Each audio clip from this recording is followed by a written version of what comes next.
ప్రార్థన చేసుకుందాం. ప్రేమ కలిగిన తండ్రి, నీకు వందనాలు చెల్లిస్తున్నాను ప్రభా. ఉదయకాల సమయంలో నేను ఆరాధించడానికి ప్రభా నీ సన్నిధికి తీసుకుని వచ్చినందుకై వందనాలు ప్రభా. కొంత సమయం ప్రభా ఈ సహాయాన్ని కోరుతున్నాం ప్రభా, నడిపింపును కోరుతున్నాం దేవా. ఆ మధ్యలోనికి రండి, బలమైన నీ ఆత్మను మాకు దయచేయండి ప్రభా. నేను ఆరాధించినట్లు మా హృదయాలను సిద్ధపరచండి.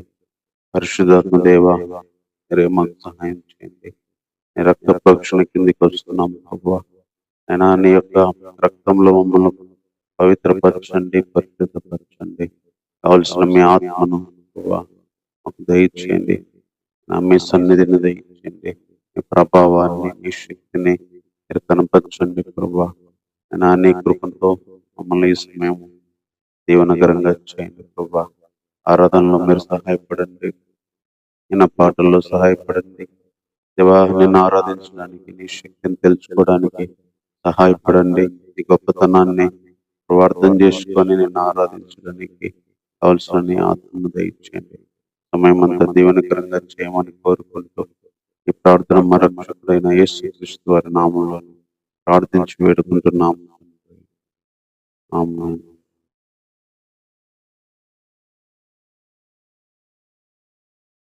యెహోవా మహాత్మ్యము గొప్పది ఎంతో, వర్ణింప శక్యము కానిది.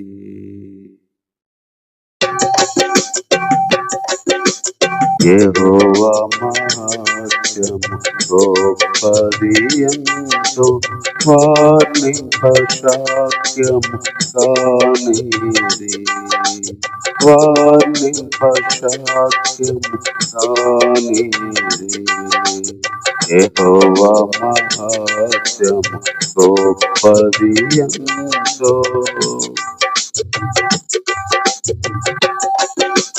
పరలోక సైన్యమా పరమ తండ్రి మహిమాను, పరలోక సైన్యమా పరమ తండ్రి మహిమాను, పరక్రమ క్రియలు తెలిపేదాము రండి.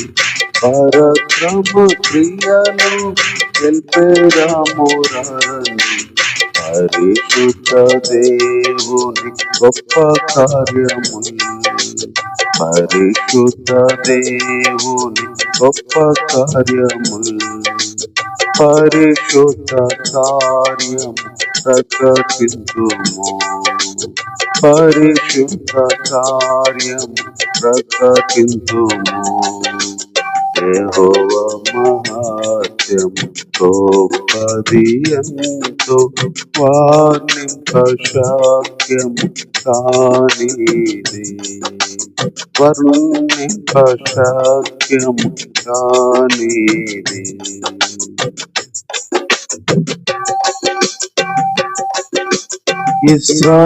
ఇశ్రాయేలీయులెంతో క్షేమముగా ఉన్నారు.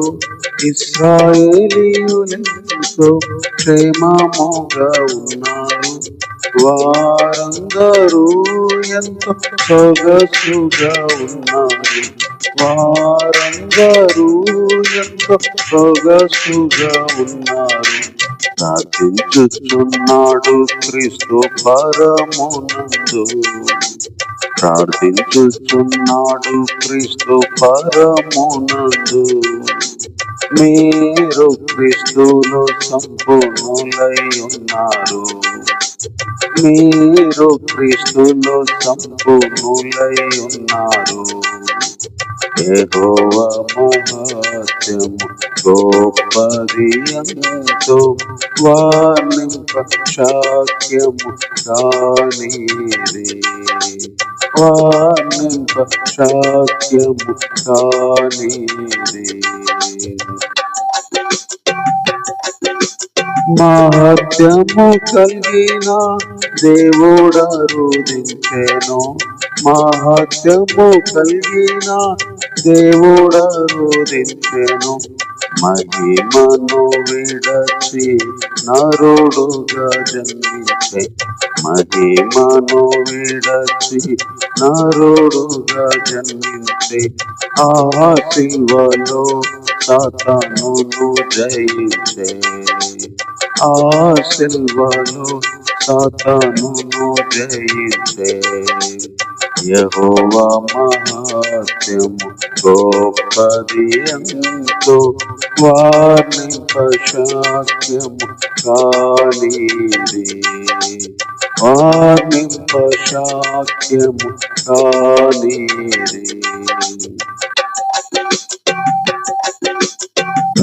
తప్పిపోతిలో గొర్రెలను పోలియో తప్పిపోతిలో గొర్రెలను పోలియో తప్పులెన్నో చేసి శిక్షార్హులమైతిమి తప్పులెన్నో చేసి శిక్షార్హులమైతిమి అర్పించెను ప్రాణము మంచి కాపరియే అర్పించెను ప్రాణము మంచి కాపరియే గొప్ప రక్షణ ఇచ్చి ఉద్ధరించెను గొప్ప రక్షణ ఇచ్చి ఉద్ధరించెను యెహోవా మహాత్మ్యము యెహోవా మహాత్మ్యము గొప్పది ఎంతో వర్ణింపశక్యము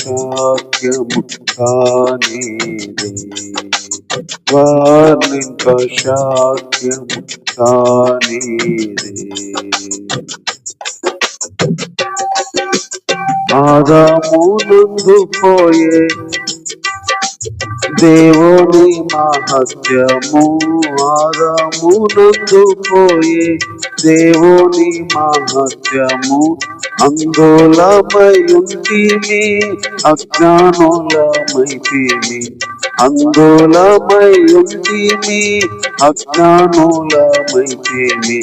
నాదుడేసు నందు పొందితిమి వెలుగు నాదుడేసు నందు పొందితిమి వెలుగు అధికమైన జ్ఞాన మహిమనొసగే అధికమైన జ్ఞాన మహిమనొసగే యెహోవా మహాత్మ్యం గొప్పది ఎంతో వర్ణింపశక్యము కానిది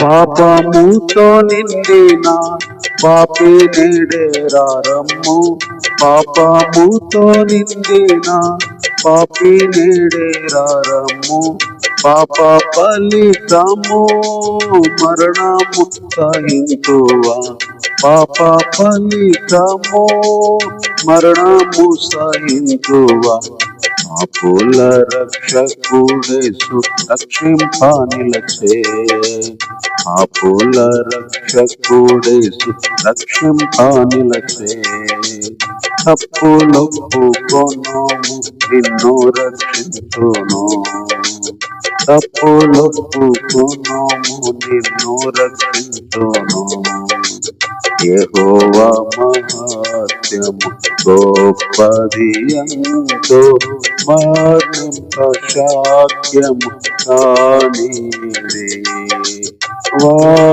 వర్ణింపశక్యము కానిది ప్రధానుల కంటేను అధికారుల కన్నా ప్రధానుల కంటేను అధికారుల కన్నా అధికుడు ప్రభువు రాజ్యమేలా వచ్చును అధికుడు ప్రభువు రాజ్యమేలా వచ్చును అందరికి ప్రభువు శిరస్సై ఉన్నాడు అందరికి ప్రభువు శిరస్సై ఉన్నాడు అందరము పాడుదాము హల్లెలూయా అందరము పాడుదాము హల్లెలూయా యెహోవా మహాత్మ్యం గొప్పది ఎంతో వర్ణింపశక్యము కానిది. వర్ణింపశక్యము కానిది.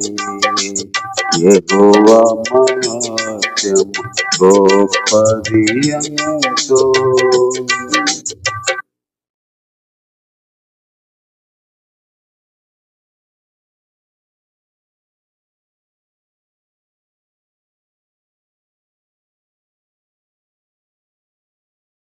యెహోవా నీ కృపాతిశయము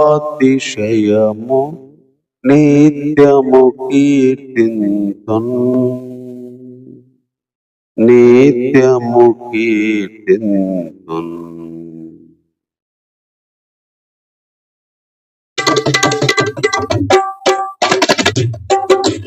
యెహోవా నీ కృపాతిశయము నిత్యము కీర్తింతున్. నిత్యము కీర్తింతున్.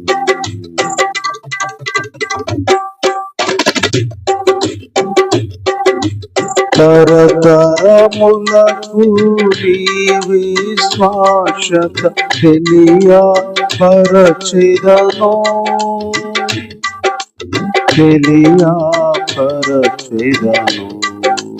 తరతరములకు నీ విశ్వాసత తెలియపరచెదను. తెలియపరచెదను. కలువరి సిలువ రక్తముతో నిబంధన స్థిరపరచి పాపము క్షమించే. కలువరి సిలువ రక్తముతో నిబంధన స్థిరపరచి పాపము క్షమించే. యెహోవా నీ కృపాతిశయము నిత్యము కీర్తింతున్. నిత్యము కీర్తింతున్.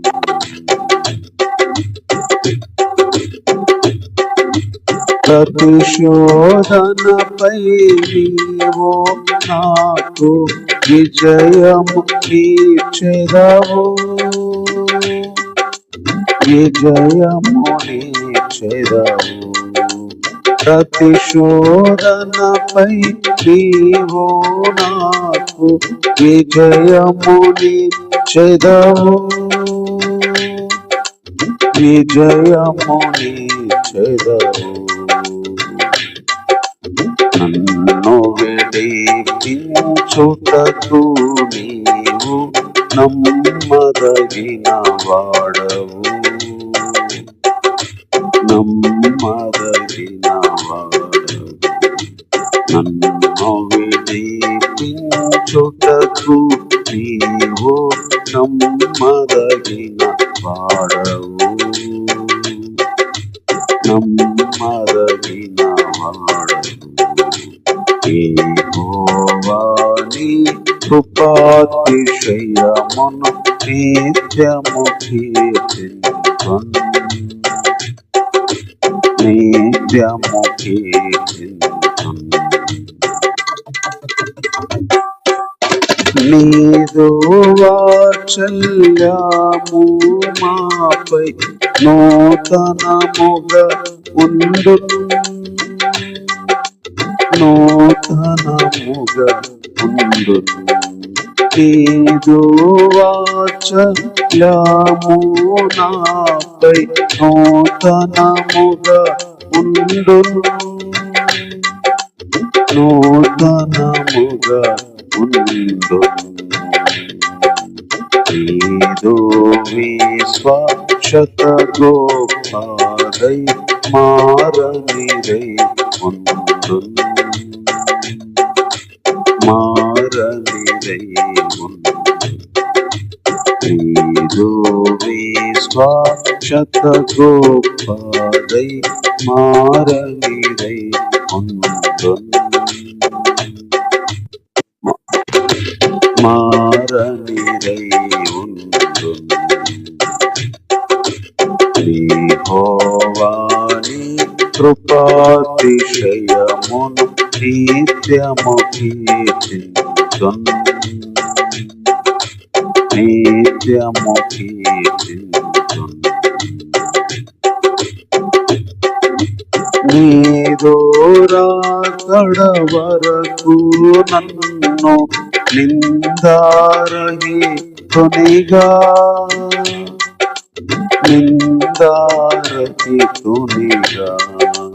నీదు రాకడ వరకు నన్ను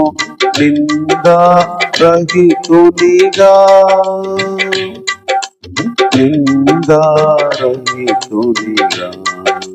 నమ్మకమై ఉన్న నా ప్రభువా నన్ను కాచెదవు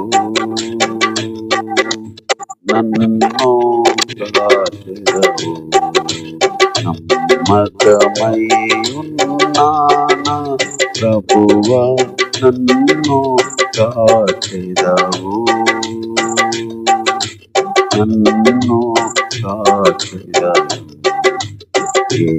యెహోవాని కృపాతిశయమును నిత్యము కీర్తింతున్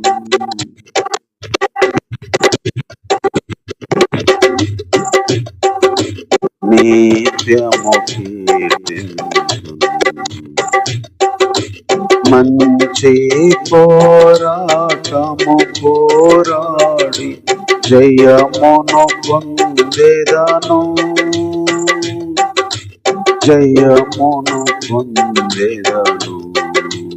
మంచి పోరాటము పోరాడి జయమును పొందెదను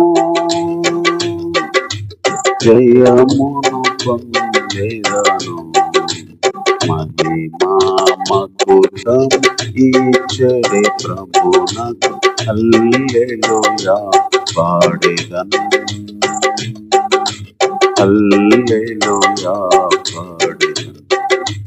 మహిమా మకుటము ఇచ్చడి ప్రభునకు హల్లెలూయా పాడెదన్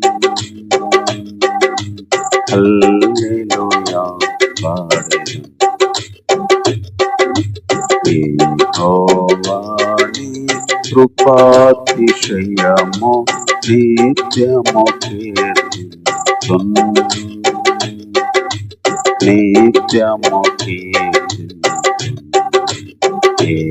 యెహోవాని కృపాతిశయము నిత్యము కీర్తింతున్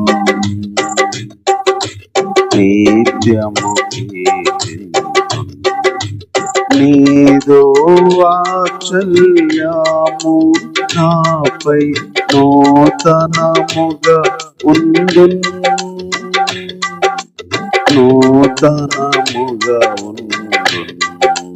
నీదు విశ్వాసత గొప్పది మారనిదై ఉండున్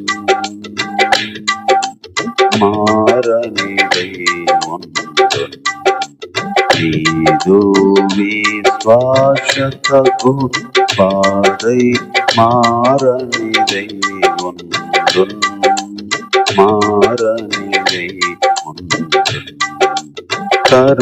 తరతరములకు ఈ విశ్వాసత తెలియపరచెదను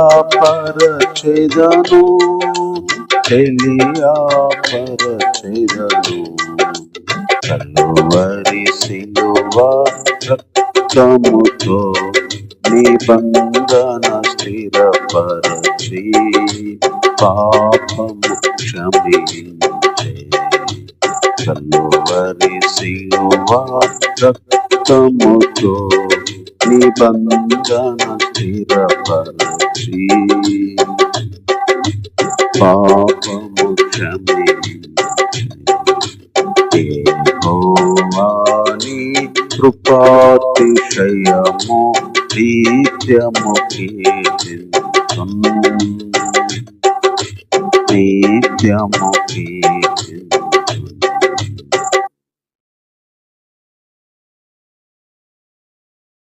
చిన్న వాక్యం చదువుకుందాం.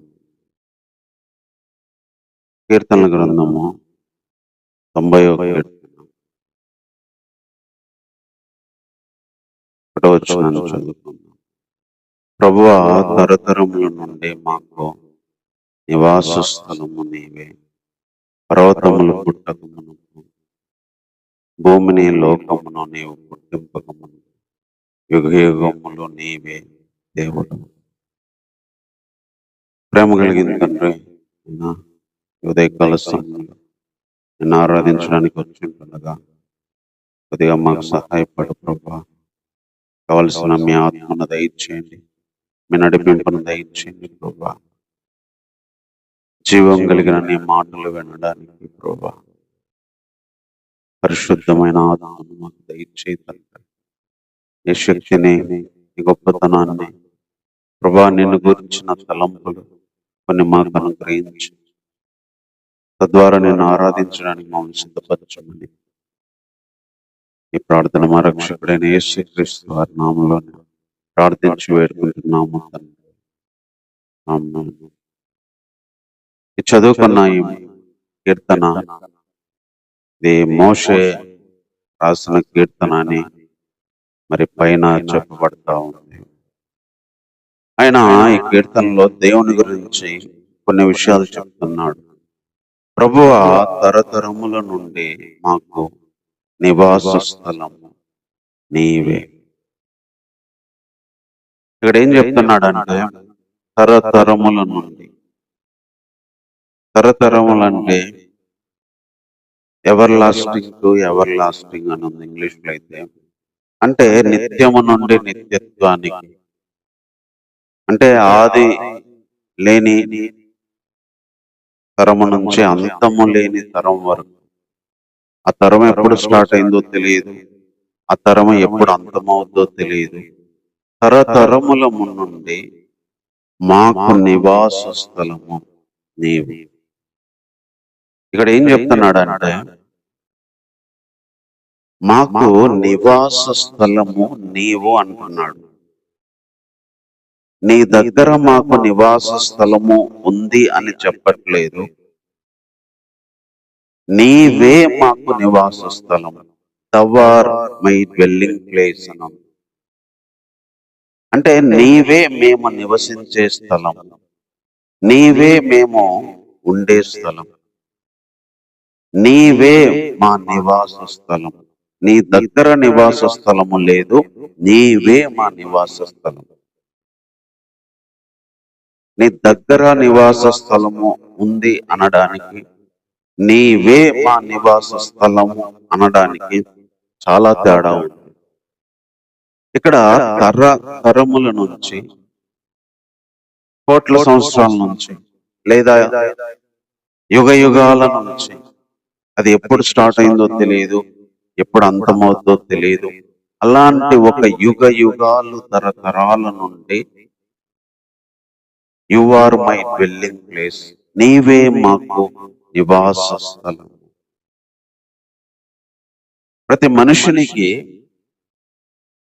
నివాస స్థలము దేవుడు. మనిషి రాకముందు ఎక్కడున్నాడో తెలియదు కానీ అది దేవుని నుంచే వచ్చింది. ఎక్కడో ఉంటే మనల్ని పంపేయలేదు, దేవుని నుంచే మనల్ని పంపించాడు. దేవునిలో నివసించే మనల్ని పంపించాడు, దేవునిలో ఉండే వాళ్ళనే మనల్ని పంపించాడు. దేవుని ఆత్మని మనకిచ్చాడు, దేవుని ఆత్మని మనలోకి ఊదాడు. అంటే ఈ భూమి మీదకి రాకముందు మనం ఆయనలో ఉన్నాము. ఈ భూమిలో ఉన్నప్పుడు ఆయనలో, భూమి నుంచి వెళ్ళిన తర్వాత కూడా ఆయనలో. మన నివాస స్థలము ఆయన. అదే చెప్తున్నాడు, మాకు నివాస స్థలము నువ్వే, అది కూడా తరతరముల నుండి. దేవుని యొక్క గొప్పతనము, శక్తి ఇక్కడ కనిపిస్తా ఉంది. దేవుడు మనల్ని ఎప్పటి నుంచి ఎప్పటి వరకు ఒక మానవుడికి, ఒక మనిషికి బ్రతికే ప్లేస్ ఏంటంటే దేవుడే. ఈ భూమి కాదు, ఈ లోకము కాదు, ఈ ఇల్లు కాదు, ఈ శరీరం కూడా కాదు. ఈ శరీరము సృష్టించాడు, ఈ భూమిని సృష్టించాడు, తర్వాత కొత్త ఆకాశం కొత్త భూమిని సృష్టించబోతున్నాడు. కానీ వీటన్నిటికీ అతీతంగా ఇవన్నీ లేకముందు, ఇవన్నీ జరగక ముందు నుంచి కూడా తరతరములకి ఆయనే నివాసిస్తాడు. ఆయన ఎక్కడుంటే మనం అక్కడ ఉండడమే. ఈ శరీరం లేకపోయినా, ఈ భూమి లేకపోయినా, ప్రతి మానవుడికి నివాస స్థలము ఆయన. తరతరముల నుంచి, తరతరాలు అంటే యుగ యుగాల నుంచి, తరతరాల నుంచి నివాస స్థలం. అందుకే ఈరోజు మనం దేవుణ్ణి ఎందుకు ఆరాధించాలంటే, తల్లి గర్భం నుంచి ఈ లోకానికి వచ్చామని కాదు, ఇక్కడేదో మనం 60-70 ఏళ్ళు జీవిస్తున్నామని కాదు. ఈ లోకానికి రాకముందు మన నివాస స్థలం ఆయనే. ఈ లోకంలో ఉన్నప్పుడు నివాస స్థలం ఆయనే. ఈ లోకాన్ని వదిలిపెట్టిన తర్వాత మన నివాస స్థలము ఆయన.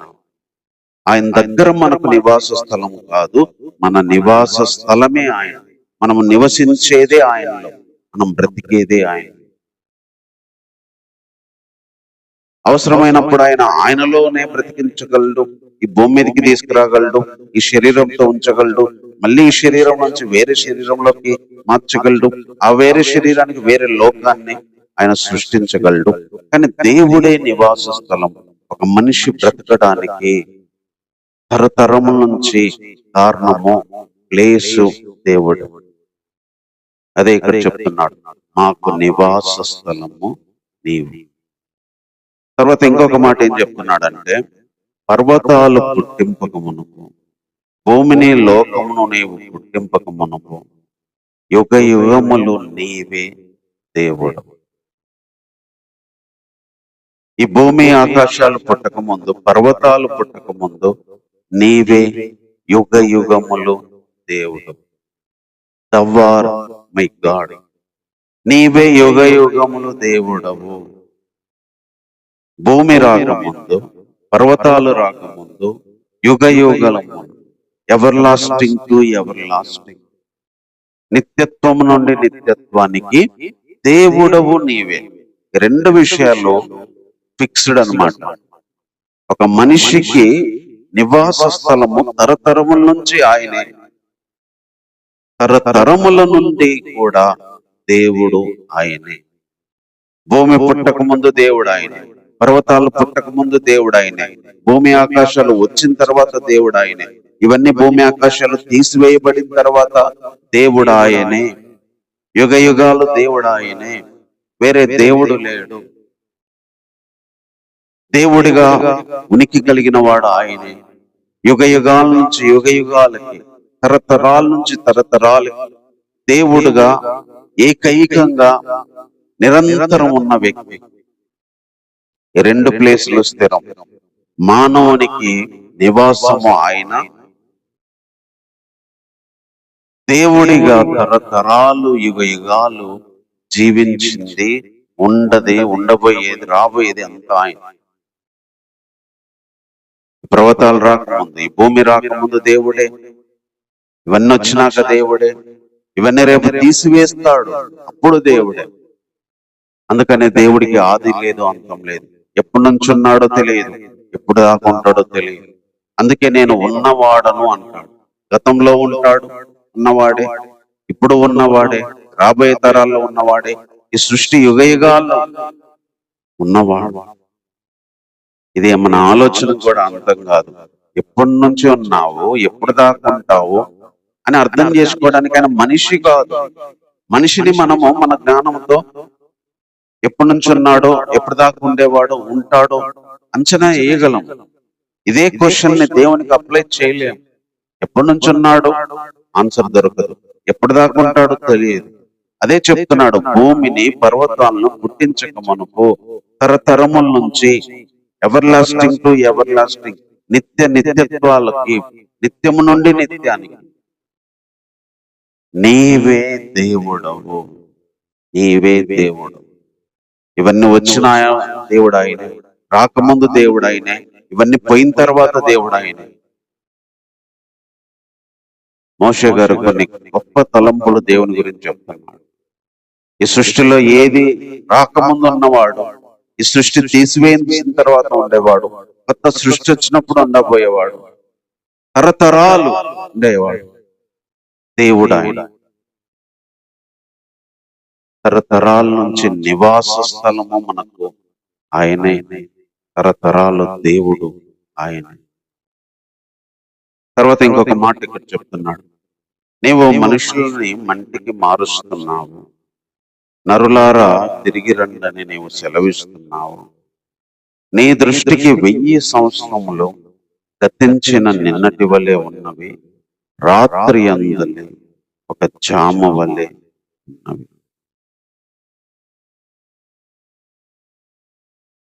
మనుషులని మంటికి మార్చేవాడు ఆయనే.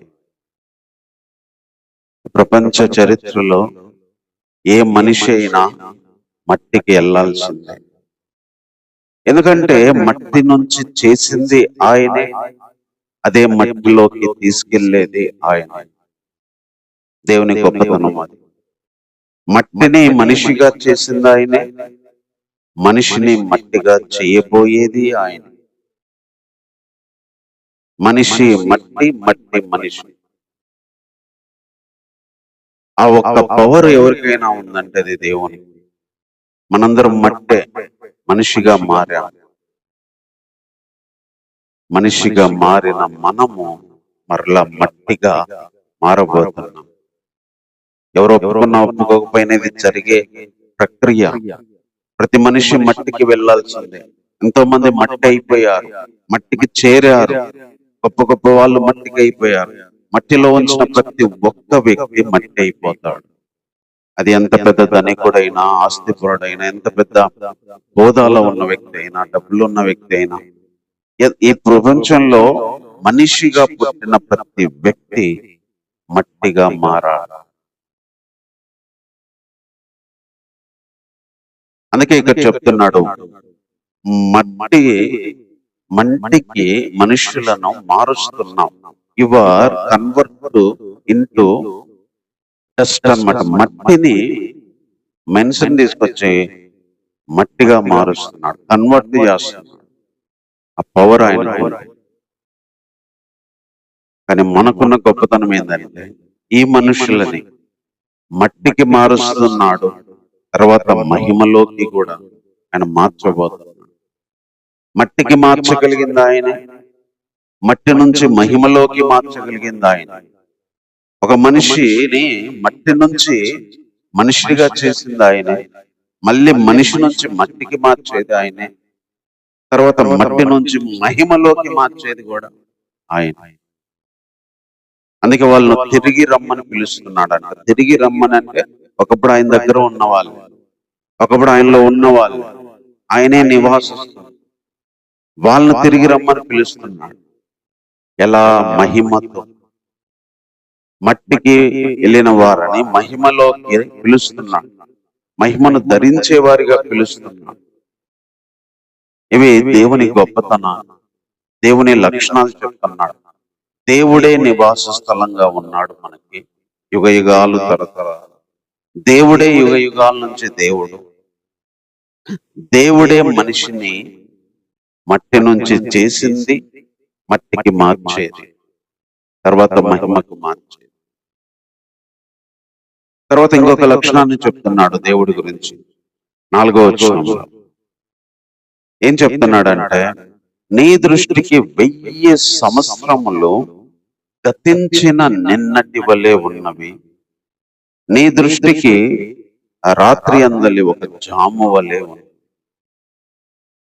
దేవుని దృష్టిలో 1000 సంవత్సరాలు ఒక రోజులాగా, గతించిపోయిన ఒక నిన్నట్లాగా, రాత్రిలో ఒక జాము లాగా. అంటే రాత్రిలో 4 జాములు ఉంటాయి. జామ్ అంటే ఒక 3 గంటల టైం అని చెప్తారు. ఒక జాము రాత్రి వేళ ఒక జాము లాగా లేదంటే గతించిన నిన్నటి వల్లే 1000 సంవత్సరాలు ఆయన దృష్టిలో ఉన్నవి. అలా లెక్కేసుకుంటే ఈ భూమి మీదకి మనుషులు వచ్చి ఒక 6 సంవత్సరాలు అయిందని చెప్పొచ్చు. ఎందుకంటే భూమి ఆది కాండం నుంచి ఇప్పటిదాకా లెక్కేసుకుంటే ఒక 6000 సంవత్సరాలు అయినట్టు. 6000 అంటే ఆయనకు 1000 సంవత్సరాలు కాబట్టి 6 రోజులు అయింది అంతే. 7వ రోజు మొత్తం తీసేస్తే ఏముండదు. దేవుని దృష్టిలో 1000 సంవత్సరాలు ఒక రోజులాగా ఉన్నాయి. ఇది ఏ సందర్భంలో వాడిందంటే ఇక్కడ కూడా ఈ లోకాన్ని తీసివేయబోతున్నాడు. లోకాన్ని తీసివేయడం అనేది ఆయన చిన్న విషయము. ఆయన జస్ట్ ఒక 6 రోజులైందంతే సృష్టి చేసి ఆయన దృష్టిలో. ఇంకొక రోజు ఉంచుదామంటే 7 రోజులైంది. అప్పుడు మనకి 7000 సంవత్సరాలు అయింది. 7000 సంవత్సరాలకు ఎంతో మంది మనుషులు వస్తారు. ఆయన అనుకుంటే తీసివేయగలడు. ఇప్పుడు యేసుప్రభు వెళ్ళి ఒక 2 రోజులైంది. 2000 సంవత్సరాలు అంటే ఒక 2 రోజులైంది. ఇంకొక రోజు చూద్దామంటే 1000 సంవత్సరాలు అయింది. ఇంకా 2 రోజులు చూద్దామంటే 2000 సంవత్సరాలు అయింది. అందుకనే దేవుడు ఇది తీసేసే టైం. పేతురు గారు కూడా ఇదే విషయాన్ని తన పత్రికలో చెప్తున్నాడు. పేతురు రాసిన మరి 2వ పత్రిక 3వ అధ్యాయం 8వ వచనంలో, ప్రియులారా ఒక సంగతి మర్చిపోకుడి, ఏమనగా ప్రభువు దృష్టికి ఒక దినము 1000 సంవత్సరాల వల్లే, 1000 సంవత్సరాలు ఒక దినాల వల్లే ఉన్నవి. అందుకని కొందరు ఆలస్యమని ఎంచుకున్నట్లు ప్రభు తన వాగ్దానం గురించి ఆలస్యం చేసేవాడు కాడు. కానీ ఎవడు నశింపవాలని ఇచ్చయింపక అందరూ మారు మనసు పొందాలని కోరుతూ మీ ఎడల దీర్ఘశాంతం గలవాడై. ఇక్కడ చెప్తున్న సందర్భం కూడా అదే. మోషే గారు చెప్తున్న సందర్భం కూడా అంతము గురించే మాట్లాడు. ఇక్కడ కూడా అంతం గురించి. దేవుని దృష్టిలో 1000 సంవత్సరాలు ఒక రోజులాగా ఆయన వెయిట్ చేస్తున్నాడు అంతే తప్ప ఆలస్యం చేయట్లేదు. మారు మనసు పొందడానికి, జనాలు రక్షణ పొందడానికి, నశించి పోకూడదని వాళ్ళ కోసం ఒక రోజు చూద్దాంలే, లేకపోతే ఒక గంట చూద్దాంలే. గంట చూద్దామన్నా కూడా దాదాపు 100 సంవత్సరాలు 10 సంవత్సరాలు అయింది. 1000 సంవత్సరాలు ఒక రోజుకి వేసుకుంటే గంటకు మనం ఆ 1000ని తీసేసుకుంటే గంట చూడాలన్నా చాలా సంవత్సరాలు ఉంటాయి. అట్లా దేవుని రావడానికి ఆయన దృష్టిలో జస్ట్ 6 రోజులు అయినట్టే లెక్క. ఇక్కడ మోషే కూడా ప్లేస్ మాట్లాడుతుంది అది. నీవే నివాస స్థలము, ఈ భూమి ఆకాశాలు రాకముందు నువ్వే దేవుడవు, మళ్ళీ మారుస్తున్నావు. నీ దృష్టిలో 1000 సంవత్సరాలు గతించిపోయిన నిన్నట్లాగా ఉన్నవి అని చెప్తున్నా. అంటే దేవుడు తన సృష్టిలో ఈ సృష్టిని ఒక రోజులో తీసేయగలడంటే 1000 రోజులు బట్టి దానికి 1000 సంవత్సరాలు, 1000 రోజులు కాదు 1000 సంవత్సరాలు. 2 రోజులు ఆగుదాము తీసేద్దాం అనుకుంటే 2000 సంవత్సరాలు పట్టింది. అంటే ఆయన గొప్పతనం ఇక్కడ అర్థమవుతుంది. ఆయన శక్తి ప్రభావం అర్థమవుతుంది. అంటే మానవుని జీవితము దేవుని దృష్టిలో ఎలాంటిదో, దేవుని దృష్టిలో మనం ఎలాంటి వాళ్ళమో, దేవుడు ఎలాంటి వాడో, ఎప్పటి నుంచి ఉన్నాడో ఇవి 4 వచనాల్లో ఫుల్ క్లారిటీ ఇచ్చాడు. ఒక 4 వచనాల్లో మనం మానవునికి కొన్ని వేల చరిత్రను చెప్పేయగలిగాడు. మానవుడు వేల సంవత్సరాల నుంచి వేల సంవత్సరాల వరకు దేవుడే నివాస స్థలంగా ఉన్నాడు. వేల సంవత్సరాల నుంచి యుగ యుగాలంటే కోట్ల సంవత్సరాల నుంచి కోట్ల సంవత్సరాలు దేవుడు ఆయనే. 2 మాటలను బట్టి దేవుని గొప్పతనం అలా మన కళ్ళ ముందుకు తీసుకొచ్చాడు. ఈ భూమి, ఆకాశం, ఈ పనులు, ఈ మనిషి జీవితం ఇవన్నీ అసలు రవ్వంతా కూడా పోలికలోకి రావు. మట్టికి చేసింది ఆయనే, మట్టికి మార్చేది ఆయనే, తర్వాత మహిమకి మార్చేది ఆయనే. ఆయన చేయగలిగిన పవర్ కలిగిన పని అది. ఆయన దృష్టిలో 1000 సంవత్సరాలు కూడా ఒక రాజులాగా, రాత్రిలో ఒక జాములాగా ఉంది. అలాంటి ఒక గొప్ప దేవుడు అని చెప్పి ఇక్కడ చెప్తా ఉన్నాడు. ఆ దేవుడు ఈరోజు మనం ఆరాధించడానికి వచ్చిన దేవుడు. ఆ దేవుడు మనల్ని యుగ యుగాల నుంచి తనలో ఏర్పాటు చేసుకున్న దేవుడు.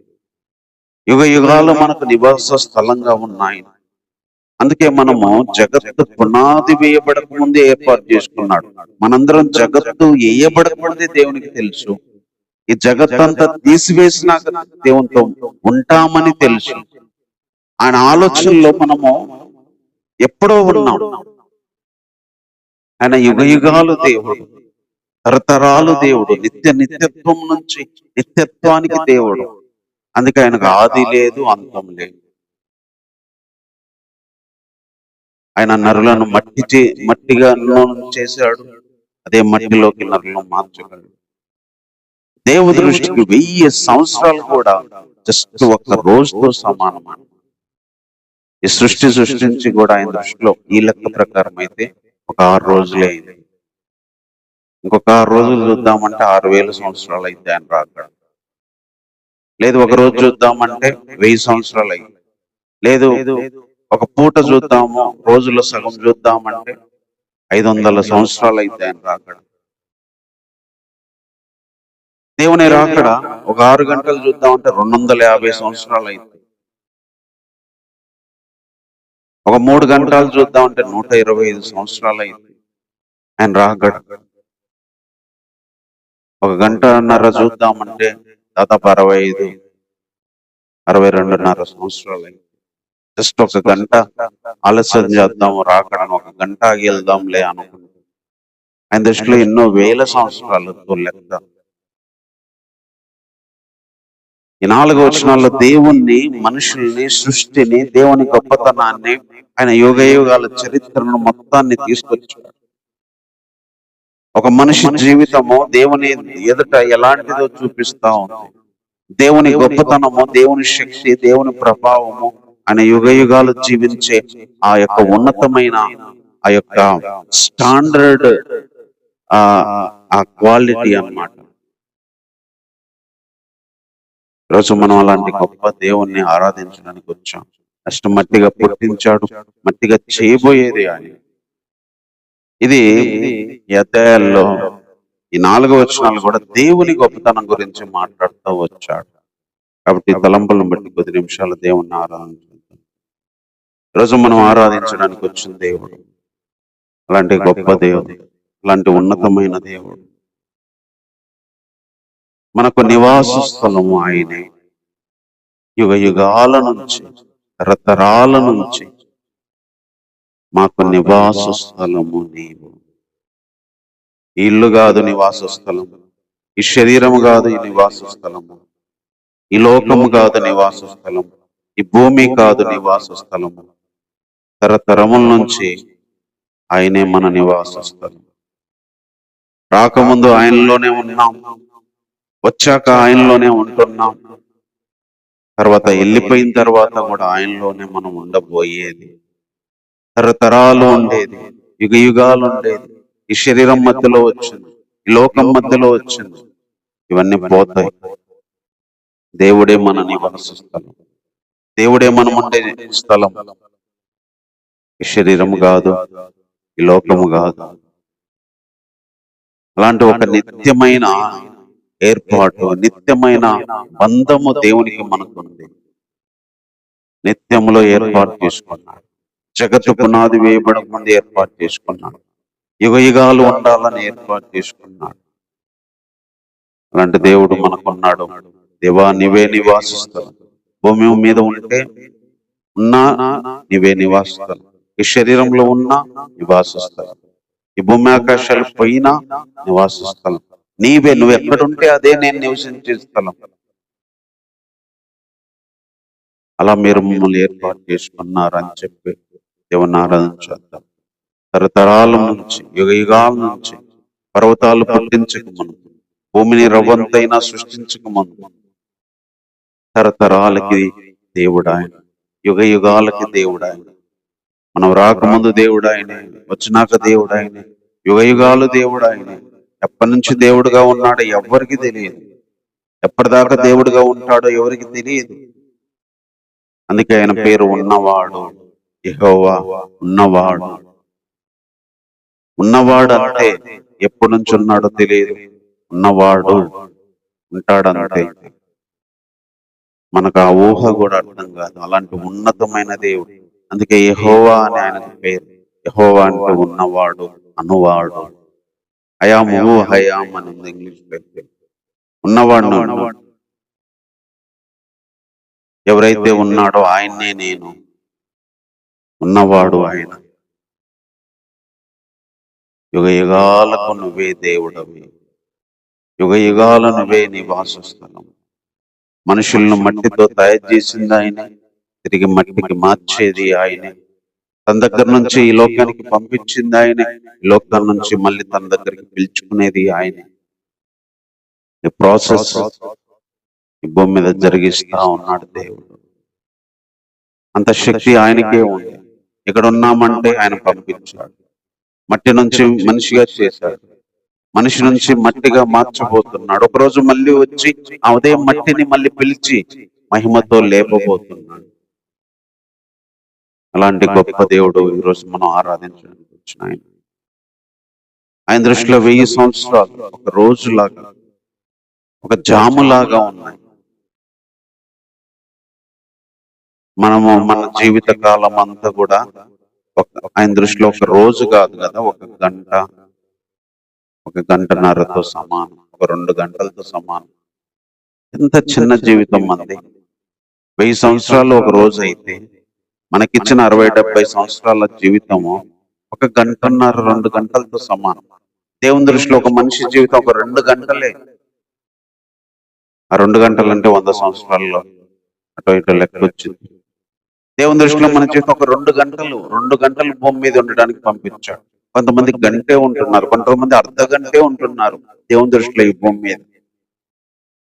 కొంతమంది 20 నిమిషాలు ఉండేవాళ్ళు, 10 నిమిషాలే ఉండేటోళ్ళు ఈ భూమి మీద. నిజంగా మానవుని జీవితం ఎంత చిన్న జీవితం. మనం ఏదో కొన్ని వందల సంవత్సరాలు అనుకుంటాం. దేవుని దృష్టిలో ఒక గంట ఉండిపోవడానికి వచ్చిన వాళ్ళు. దేవుని దృష్టి లోకంలో జీవించేది ఒక అర్ధ గంట, గంటన్నర, మహా అయితే 60-70 ఏళ్ళు అయితే ఒక గంటన్నర సమయం మంది ఈ లోకంలో. మళ్ళీ అక్కడికి వెళ్ళాల్సిన దేవుడు ఎంత గొప్పవాడు, ఎంత గొప్పవాడు. ఆయన జ్ఞానము, ఆయన శక్తి, ప్రభావం ఎంత గొప్పది. అందుకే మోషే గారు మొత్తం ఈ నిత్యత్వంలో మనం ఏమిటో, నిత్యత్వంలో దేవుడు ఏందో, దేవుని శక్తి ఏందో, దేవుని దృష్టిలో మన జీవితం ఏందో ఈ 4 వచనాల్లో మన ముందుకి మరి తీసుకొచ్చినాడు. అలాంటి గొప్ప దేవుడు, అంత అల్పులమైన మనం ఈరోజు దేవుణ్ణి ఆరాధించడానికి వచ్చాం. కాబట్టి తలంపులను జ్ఞాపకం చేసుకుంటూ దేవుణ్ణి ఆరాధించేద్దాం. దేవానికి వందనాలు చెల్లిస్తున్నాం తండ్రి. మట్టిలోకి మేము మారక ముందు, మట్టి నుంచి మనిషికి మారక ముందు, భూమికి రాకముందు కూడా నీలోనే మాకు నివాస స్థలం. నీవే దేవా, నీ దగ్గర కాదు, నువ్వే. నీలోనే ఉన్నాం, నీ ఆలోచనలో ఉన్నాం, నీ తలంపుల్లో ఉన్నాం, నీ ఆత్మలో ఉన్నాం. నీలో నుంచి మమ్మల్ని బయటికి తీసుకొచ్చారు, భూమి మీదకి తీసుకొచ్చారు. భూమి మీద పాపంతో చెడిపోతున్న మమ్మల్ని తిరిగి మహిమలోకి తీసుకురావడానికి నేను నీ ఆలోచన చేసినాను. మా తరతరాల నివాసం నువ్వే తండ్రి. మేము ఒక 2 గంటలు ఇక్కడ ఉండడానికి వచ్చాం దేవా. నిత్య నిత్య కోట్ల సంవత్సరాలు ఉండబోయేది నీ దగ్గర. ఈ శరీరంలో ఉండే జీవితం ఒక 2 గంటలు, ఈ భూమి మీద జీవించే జీవితం ఒక 2 గంటలు ప్రభు. నీ దృష్టిలో తిరిగి పిలిచే దేవుడు, తిరిగి మట్టిగా మార్చే దేవుడు. ఎందుకంటే యుగాలు దేవుడు నువ్వే.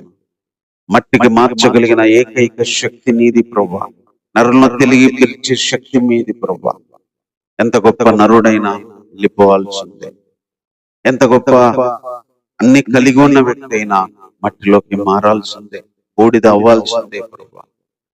ఇది జగమెరిగిన సత్యము తండ్రి. ఇది ఎవరు మార్చలేని, ఇది ఎవరు అడ్డుకోలేని, ఆపలేని సత్యం ప్రభు.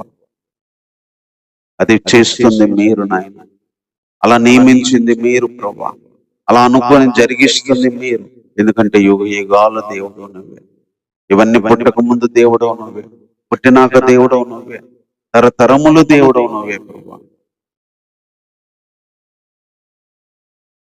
అలాంటి దేవుని హృదయపూర్వకంగా స్తుతిస్తుంది. నీ గురించి ఆలోచన చేసినప్పుడు మేము మా జీవితము ప్రభా 1 గంటల సమయమే దేవా నీ దృష్టిలో, 2 గంటల టైమే ప్రభా. ఈ 100 ఏళ్ల జీవితం అంతా నీ దృష్టిలో ఎంతో అల్పమైంది ప్రభా. మట్టి వారంనైనా మమ్మల్ని మీరు జ్ఞాపకం చేసుకున్నందుకే వందనాలు. మా మీద కృప చూపిస్తున్నందుకే వందనాలు. ఈ శరీరం మాది కాదు, లోకం మాది కాదు. శరీరంలో టైం కొద్దిసేపే, లోకంలో మేముండే టైం కొద్దిసేపే. నీలో ఉండేది మా శాశ్వత నివాస స్థలం, నీలోనే మా జీవితం, నీలోనే ప్రభా మా యొక్క ఆయువు ఉంది ప్రభా. అలా మమ్మల్ని నిత్యత్వంలో మీరు ఏర్పాటు చేసుకున్నాం. భూమి ఆకాశాలు పుట్టక ముందు ఏర్పాటు చేసుకున్నాం. ఈ అయిపోయిన తర్వాత కూడా యుగ యుగాలు నీతో ఉండడానికి ఏర్పాటు చేసుకున్నాం. నీ ఆలోచన కొరకై వందనాలు, నీ సంకల్పాల కొరకై వందనాలు, ఇవన్నీ జరిగిస్తున్న నీ శక్తి ప్రభావానికి వందనాలు, నీ గొప్పతనానికి వందనాలు ప్రభా. నిన్ను చూస్తున్నప్పుడు అయినా నీ యొక్క గొప్పతనాన్ని, నీ ఆలోచనలు మేము ధ్యానం చేస్తున్నప్పుడు అయినా మా యొక్క జీవితం ఒక అయినా రవ్వంత మట్టి వారం ప్రభా. 1 గంట 2 గంటల ఆయుష్కాలం బ్రతికే బ్రతుకు మాది ప్రభా. అలాంటి మా ఇళ్ళ మీరు కృప చూపిస్తున్నందుకు వందనాలు. ఎంత గొప్ప దేవుణ్ణి, యుగ యుగాలుగా ఉన్న దేవుణ్ణి ఈరోజు మేము తెలుసుకొని కలిగి ఉండి నమ్మి ఈరోజు ఆయన మేము ఆరాధిస్తున్నామంటే మాకు ఇచ్చిన ధన్యత ప్రభా. ఎంతో మందికి లేని ధన్యత ఈరోజు మాకు ఇచ్చావు. ఇంకా మట్టికి మార్చకుండా మనిషిగా ఇంకా ఉంచారు. ఇంకా ప్రభా ఈ లోకంలో బ్రతుకుతూ నీలాగా ప్రభా ఉండడానికి మీరు కృప చూపించినందుకే హృదయపూర్వకంగా నేను స్తుతిస్తూ ప్రభా ఈ ఆరాధన మా రక్షకుడైన యేసుక్రీస్తు వారి నామంలోనే సమర్పిస్తున్నాము తండ్రి. ఆమేన్.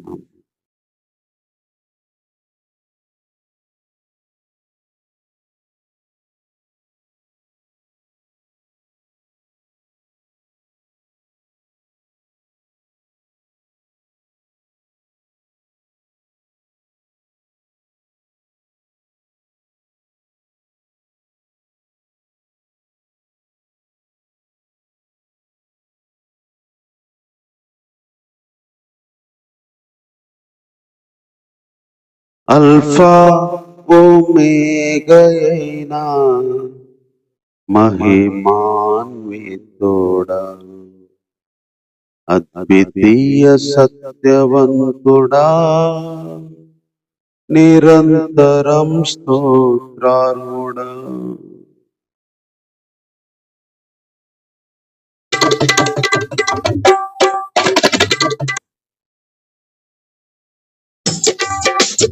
అల్ఫా ఓమేగయైనా మహిమాన్వితుడా, అద్వితీయ సత్యవంతుడా, నిరంతరం స్తోత్రార్హుడా. రాత్రిలో కాంతి కిరణమా, పగటిలో కృపా నిలయమా, మోదిని వరకు నన్నాదరించే సత్యవాక్యమా. రాత్రిలో కాంతి కిరణమా, పగటిలో కృపా నిలయమా,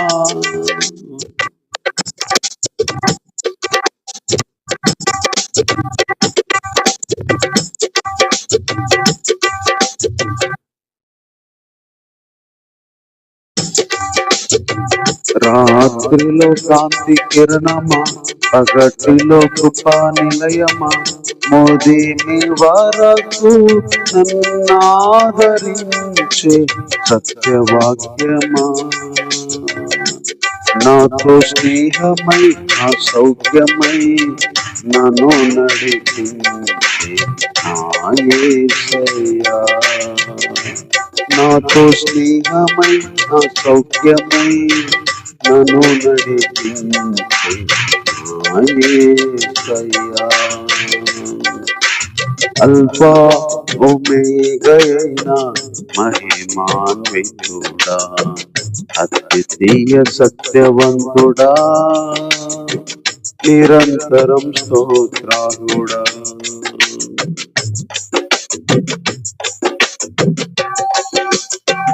కనికర పూర్ణుడా, నీ కృప బాహుల్యమే ఉన్నతముగా నేను ఆరాధించుటకు అనుక్షణమునని ముఖ కాంతిలో నిలిపి నూతన వసంతములో చేర్చెను. కనికర పూర్ణుడా, నీ కృప బాహుల్యమే ఉన్నతముగా నేను ఆరాధించుటకు అనుక్షణమునని ముఖ కాంతిలో నిలిపి నూతన వసంతములో చేర్చెను. జీవించదని కొరకే హర్షించదనిలోనే, జీవించదని కొరకే హర్షించదనిలోనే, అల్ఫా ఒమేగయైన మహిమాన్వితుడా, అద్వితీయ సత్యవంతుడా, నిరంతరం స్తోత్రాలుడా.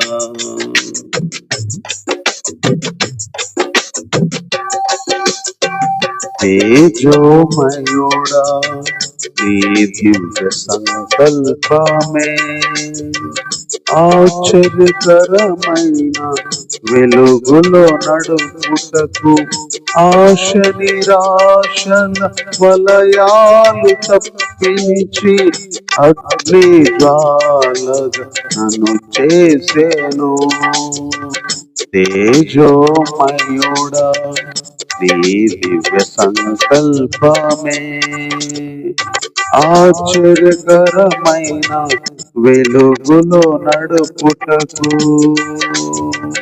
ఆశ నిరాశల వలయాలు తప్పించి అగ్ని జ్వాలగా నన్ను చేసెనే.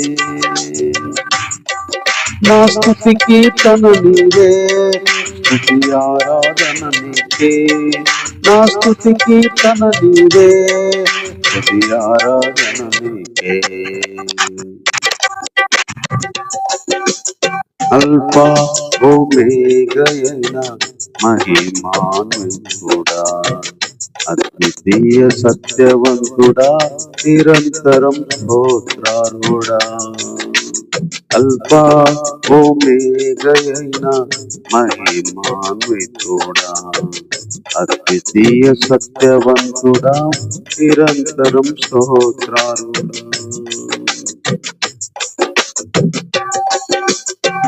నిజ స్నేహితుడా, నీ స్నేహ మాధుర్యమే శుభసూచనగా నన్ను నిలుపుటకు అంతులేని అగాధాలు దాటించి అందని శిఖరాలు ఎక్కించెను. నిజ స్నేహితుడా, నీ స్నేహ మాధుర్యమే శుభసూచనగా నన్ను నిలుపుటకు అంతేలేని అగాధాలు దాటించి అందని శిఖరాలు ఎక్కించెనే. నా చెలిమి నీతోనే, నా కలిమి నీలోనే, నా చెలిమి నీతోనే, నా కలిమి నీలోనే. అల్ఫా ఒమేగయైన మహిమాన్వితుడా, అద్వితీయ సత్యవంతుడా, నిరంతరం స్తోత్రాలుడా. రాత్రిలో కాంతి కిరణమా, పగటిలో కృపా నిలయమా, మోదిని వరకు నన్నాదరించే సత్యవాక్యమా.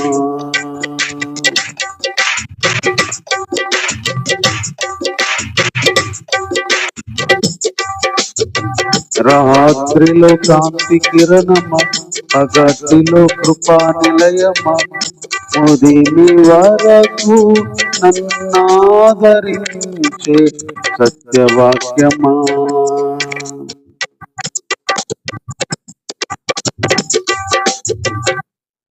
నాతో స్నేహమైన సౌఖ్యమై నన్ను నడిపించే నా యేసయ్యా. నాతో స్నేహమై నా సౌఖ్యమై నన్ను నడిపించే నా యేసయ్యా. అల్ఫా ఓమేగయైన మహిమాన్వితుడా, అద్వితీయ సత్యవంతుడా, నిరంతరం స్తోత్రారుడా.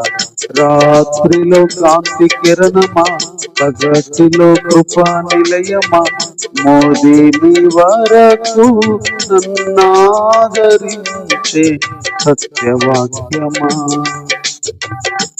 నాతో స్నేహమై నా సౌఖ్యమై నన్ను నడిపించే నా యేసయ్యా.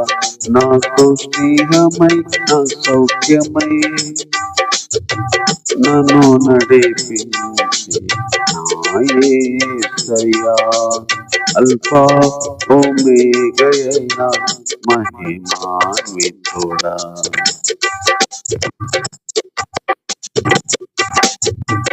అద్వితీయ సత్యవంతుడా, నిరంతరం స్తోత్రారుడా.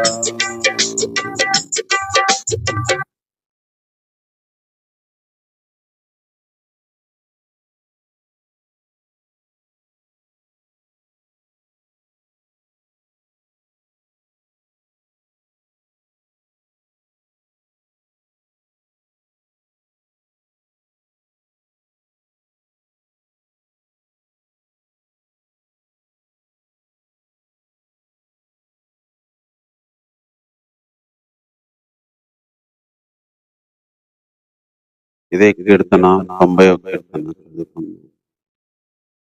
5వ వచనం నుంచి కొన్ని విషయాలు చదువుకుందాం.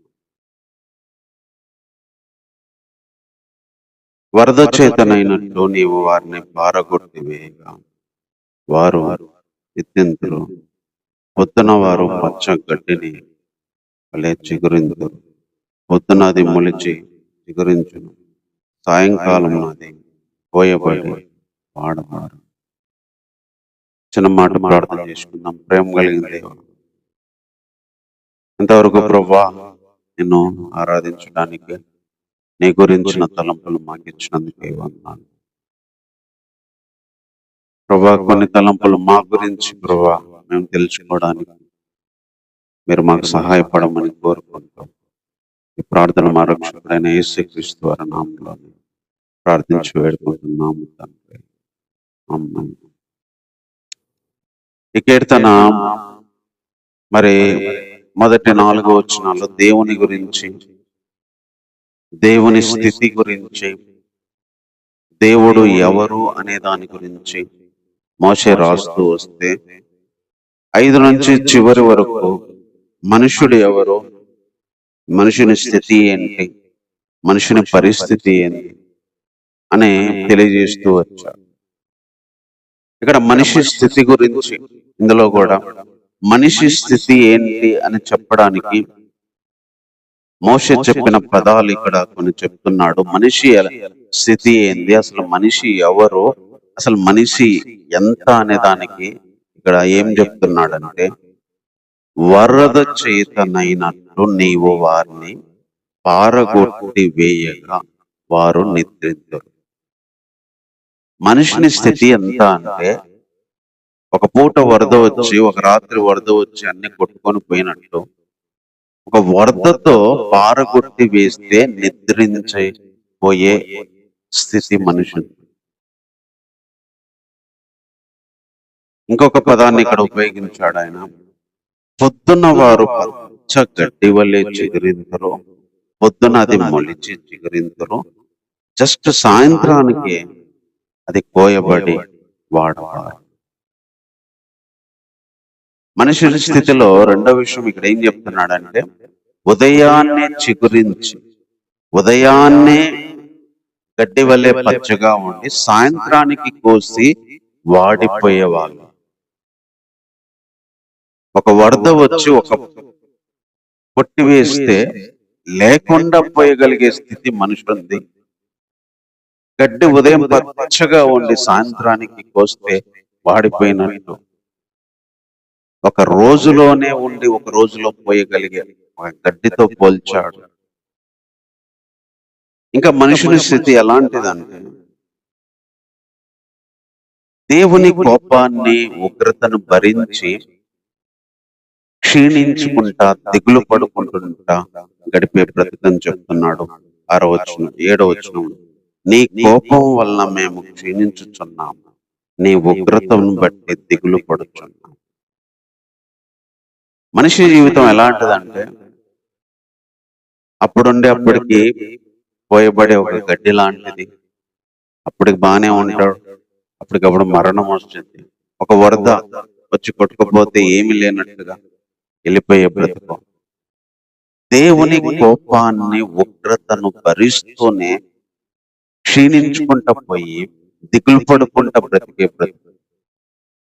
పాపం చేసినప్పటి నుంచి దేవుని ఉగ్రత కోపం మనిషి అనుభవిస్తూనే ఉన్నాడు.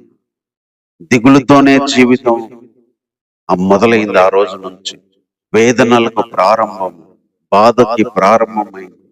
పాపం చేసిన తర్వాత ఆదాము కష్టానికి ప్రారంభమైంది. ఒక మానవుని జీవితం ఎలాంటిదో చెప్తున్నాడు. మానవుని స్థితి ఏంటంటే దేవుని ఉగ్రత కోపాన్ని అనుభవిస్తూ క్షీణించిపోయి దిగులు పడుకుంటా బ్రతికే ఒక చిన్న జీవితం. దేవుని కోపాన్ని అనుభవిస్తూ క్షీణిస్తూ దేవుని ఉగ్రతను అనుభవిస్తూ దిగులు పడే ఒక లైఫ్ అని చెప్తున్నాడు.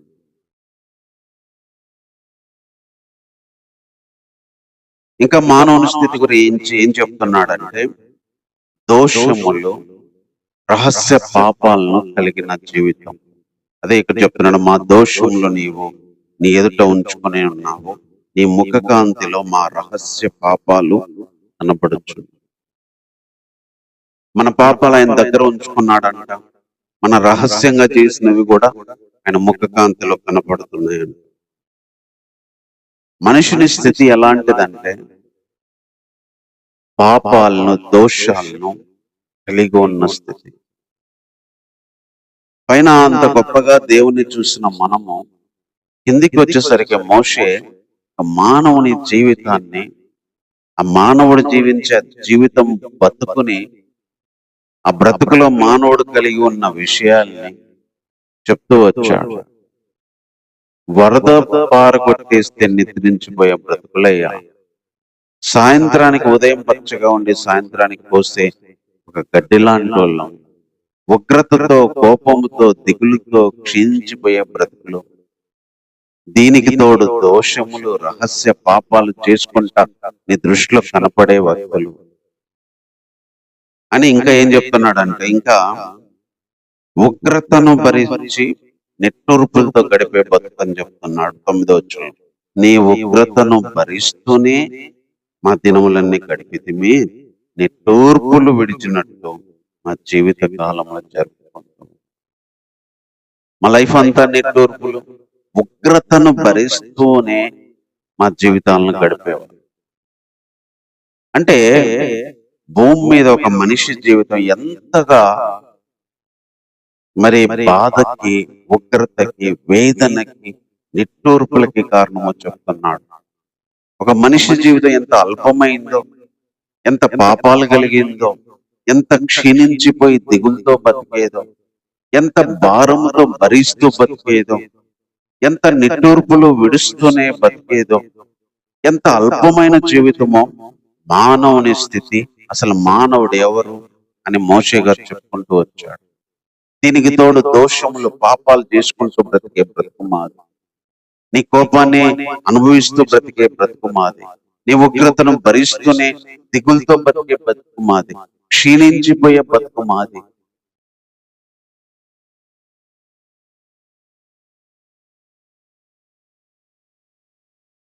అని చెప్తూ చివరికి ఇంకొక మాట ఏమన్నంటే, ఈ బతుకంతా కూడా ఇట్ట బతికే బతుకు మొత్తానికి వ్యాలిడిటీ చెప్తున్నాడు. మా ఆయుష్ కాలం 70 సంవత్సరాలు, అధిక బలం ఉంటే 80 సంవత్సరాలు. అయినా కూడా వాటి వైభవం కూడా ఆయాసమే, దుఃఖమే, అవి త్వరగా గతించుకోను, మేము ఎగిరి ఇట్ట బ్రతికే ఈ బ్రతుకు మొత్తం వ్యాలిడేటింగ్. కన్క్లూజన్ ఏం చెప్తున్నానంటే, మహా అయితే 70 సంవత్సరాలు, కొంచెం బలం ఉంటే 80 సంవత్సరాలు. అది కూడా ఆయాసంగా, దుఃఖంగా ఉంటది. అవి త్వరగా అయిపోతాయి, మేము ఎగిరిపోతాం. 60, 70, 80 సంవత్సరాల బ్రతుకు.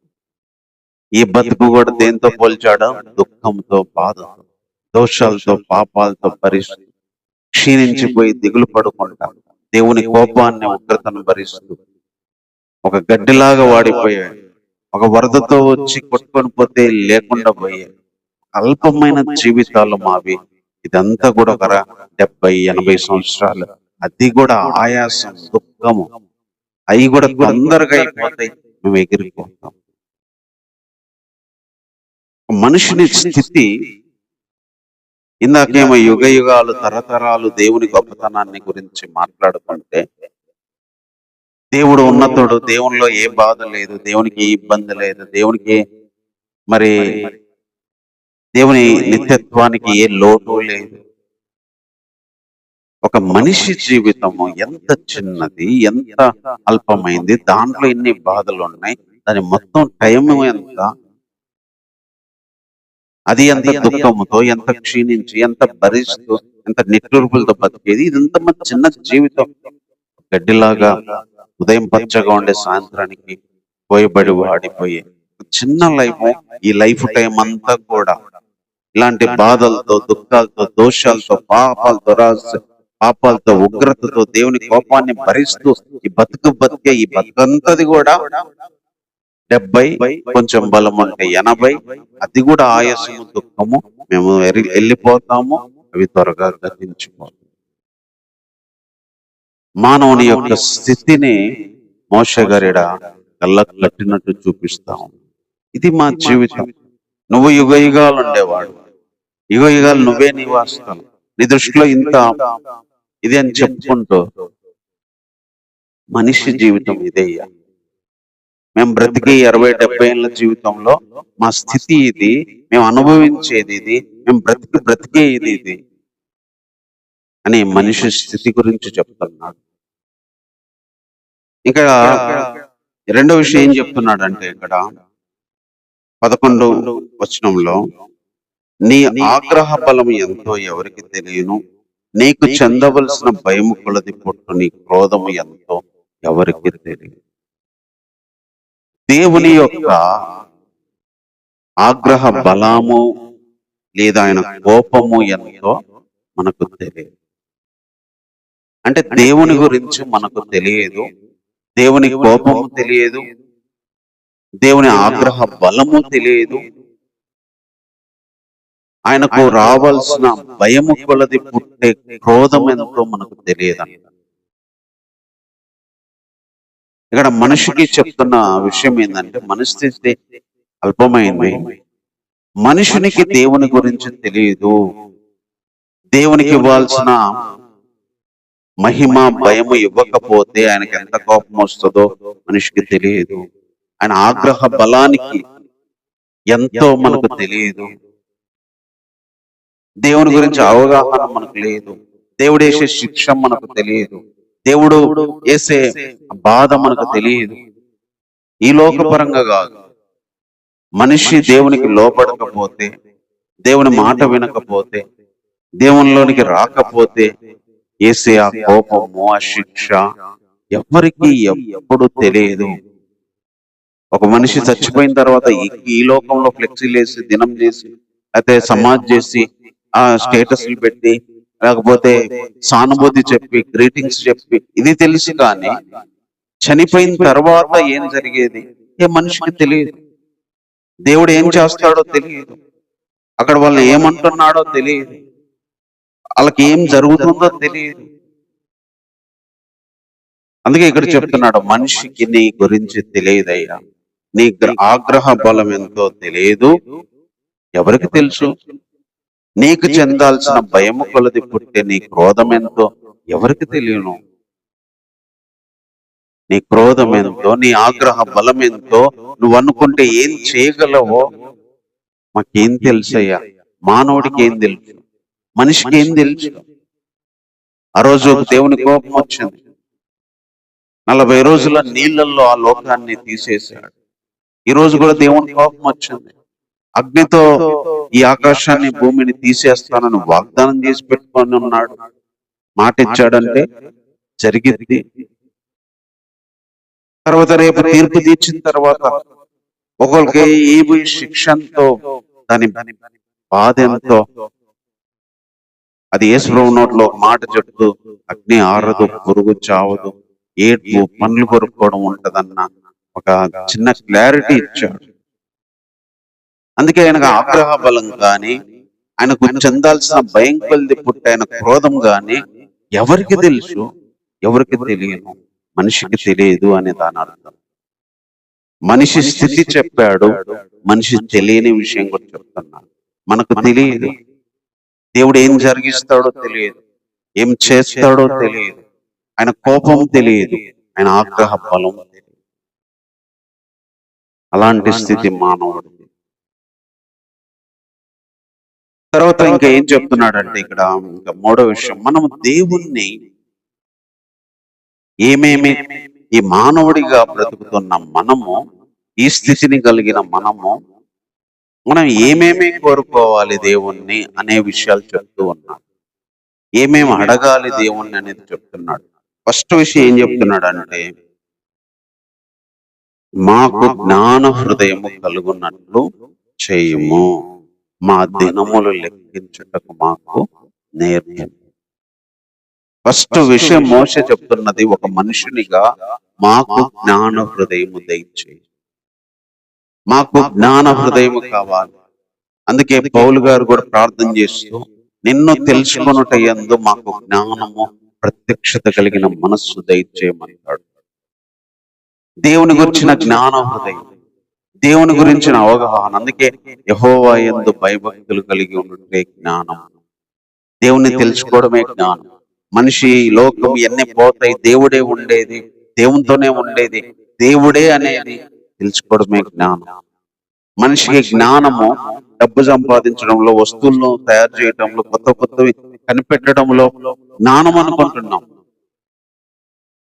కానీ నిజమైన జ్ఞానము దేవుణ్ణి తెలుసుకోవడం, పరిశుద్ధ దేవుని గురించిన వివేచన మనకు ఉండడం, మన జీవితాన్ని గురించిన అవగాహన మనకు ఉండడం, దేవుని గొప్పతనాన్ని గురించి, దేవుని నిత్యత్వం గురించి, మానవుని యొక్క అల్పమైన జీవితం గురించి తెలుసుకోవడమే జ్ఞానం. అందుకే మన జీవితం గురించిన జ్ఞానం మనకు కావాలి, దేవుని గురించిన జ్ఞానం కావాలి. అందుకే జ్ఞాన హృదయం దయచేయి ప్రభువా.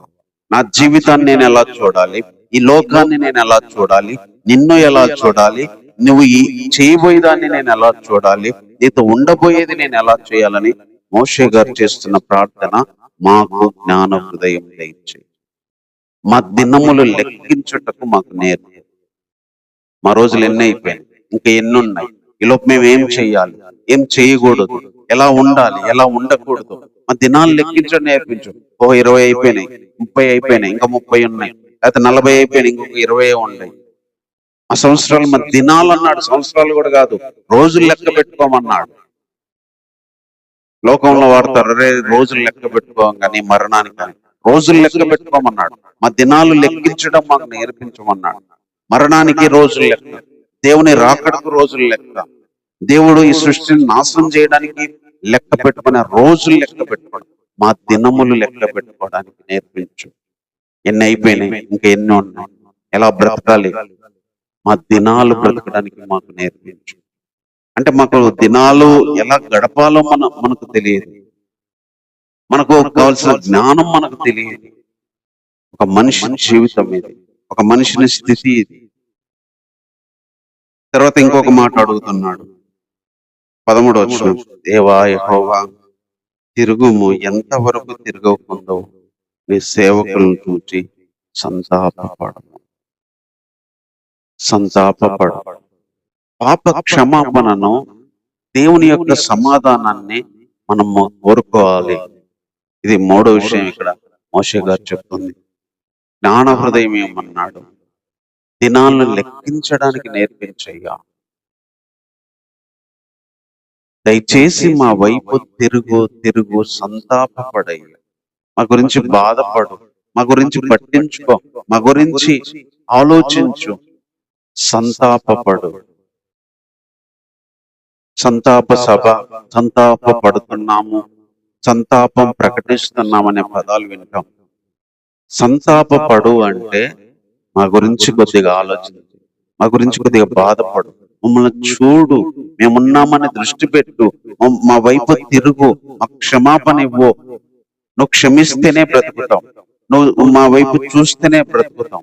అది మా మానవుని జీవితం, అల్పమైన జీవితం.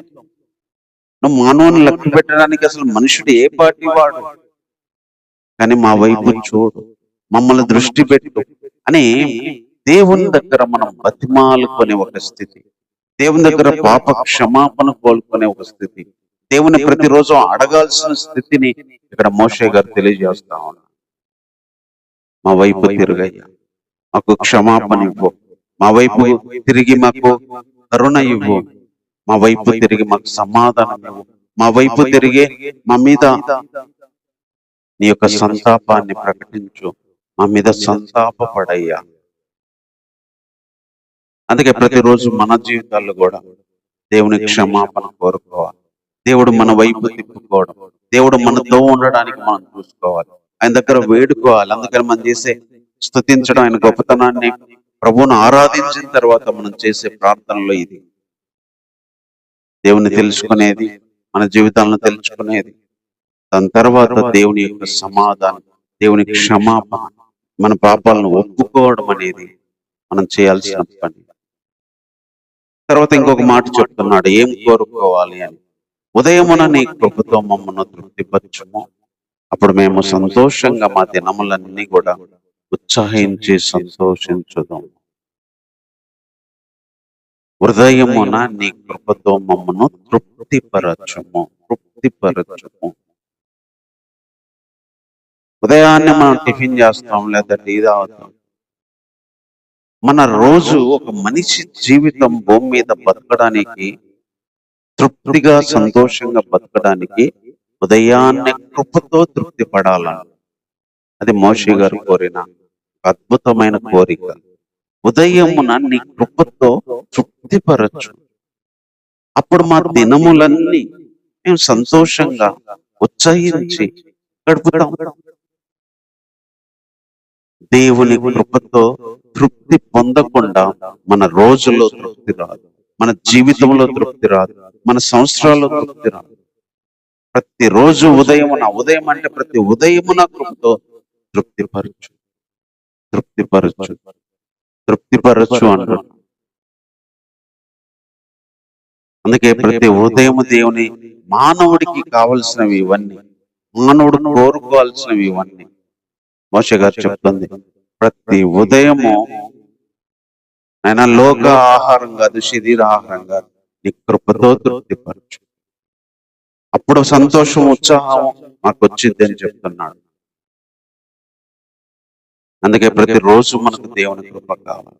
దేవుని కృపలో తృప్తి పొందుతూనే దినములో తృప్తి పొందగలం, దేవుని కృపలో తృప్తి పొందుతూనే పనుల్లో తృప్తి పొందగలుగుతాం, దేవుని కృపలో తృప్తి పొందుతూనే జీవితంలో, సంవత్సరంలో తృప్తి పొందగలుగుతాం. అందుకే మనకు దేవుని కృప ప్రతి రోజు కావాలి. ఒక మనిషి బ్రతకడానికి ప్రతి రోజు కృప కావాలి. అందుకే అనుదినం ఆయనకు వాత్సల్యం నూతనంగా పుట్టింది. ఆయన వాత్సల్యం, ఆయన కృప, ఆయన కనికరం ప్రతి రోజు కావాలి. లేకపోతే మనం చచ్చిపోతాం, లేకపోతే ఈ సృష్టి తీసేస్తాడు, ఏదైనా చేయగలడు. అందుకే ఆయన కృప మనిషినికి కావాలి. మనిషినిగా మనం అడగాల్సినవి మోషే గారు మనకు నేర్పిస్తా ఉన్నారు.